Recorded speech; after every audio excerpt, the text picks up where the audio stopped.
సంవత్సరాల తరబడి ఎన్ని మందులు వాడినా మీ మోకాల నొప్పులు తగ్గట్లేదా? ప్రాణ పెయిన్ క్లినిక్ లో అత్యాధునిక చికిత్స. పెళ్లి బాజాలు, శ్రావణంలో పెళ్లిళ్లే పెళ్లిళ్లు. నెలాఖరులోపు 50,000కు పైగా వివాహాలు. మండపాలకు ఫుల్ డిమాండ్. అన్నవరంలో 200 పెళ్లిళ్లు. శ్రావణ మాసం వ్రతాలు, పూజలకే కాదు పెళ్లిళ్లకు అనువైన సమయం. మంచి ముహూర్తాలుండడంతో ప్రస్తుత మాసంలో రాష్ట్ర వ్యాప్తంగా పెద్ద సంఖ్యలోనే పెళ్లిళ్లు జరుగుతున్నాయి.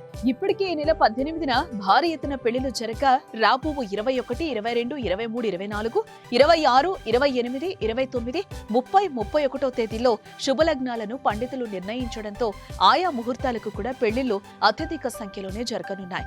అన్నవరం దేవస్థానంలోనే 2 రోజుల్లో 200కు పైగా పెళ్లిళ్లు జరుగుతున్నాయి.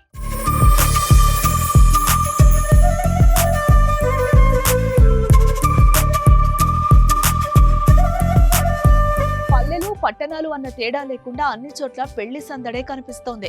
పెళ్లి పెద్దలు, కళ్యాణ మండపాలు, పూల డెకరేషన్లు, భజంత్రీలు, పురోహితులు, ఫోటోలు, వీడియోల షూటింగ్, భోజనాలు, విద్యుత్ డెకరేషన్ వంటి వాటిని విడివిడిగా బుక్ చేసుకుంటున్నారు. కొన్ని కళ్యాణ మండపాలు వారు ప్యాకేజీలు ప్రకటించి అన్ని ఏర్పాట్లు వారే చేస్తున్నారు. అయితే పెద్ద సంఖ్యలో పెళ్లిళ్లు జరుగుతూ ఉండటంతో కళ్యాణ మండపాలు, ఫంక్షన్ హాళ్లకు డిమాండ్ పెరిగి రేట్లు చుక్కలను చూపిస్తున్నాయి. ధరల పెరుగుదల వల్ల పెళ్లిళ్లకు సిద్ధపడ్డ మధ్యతరగతి కుటుంబాలపై అధిక భారం పడుతోంది.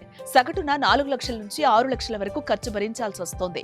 ఇవే కాకుండా బంగారు నగలు, పెట్టుపోతలకు మరికొంత ఖర్చు చేయక తప్పదు. అయినప్పటికీ జీవితంలో వివాహ వేడుక ఒక్కసారే వస్తుంది కదా అనే ఉద్దేశంతో అప్పు చేసైనా పెళ్లి ఘనంగా చేయడానికి ఎక్కువ మంది సిద్ధపడుతున్నారు. ఇక ధనవంతుల ఇళ్లలో అయితే పెళ్లి వేడుకకు వారి స్థాయిని బట్టి కోటి వరకు కూడా ఖర్చు చేస్తున్నారు. పెళ్లిళ్ల సీజన్ వస్తే ఆ వేడుకలపై ఆధారపడ్డ సుమారు 36 రకాల కార్మికులకు చేతి నిండా పనుంటుంది. ముఖ్యంగా వస్త్రాభరణాల వ్యాపారం జోరుగా సాగుతోంది. ఒకే నెలలో వేలాది వివాహాలు జరుగుతూ ఉండడంతో కార్మికులు, క్యాటరింగ్, భజంత్రీలు, పురోహితులు సరిపోక చెన్నై, తెలంగాణ, ఉత్తర కోస్తా జిల్లాల నుంచి పిలిపించుకుంటున్నట్లుగా వివాహ కాంట్రాక్టర్లు చెప్తున్నారు. ముఖ్యంగా ఈ శ్రావణ మాసంలో పీపీపీ, డూడూడు అంటూ ఎక్కడ చూసినా పెళ్లి బాజాలు మోగుతున్నాయి.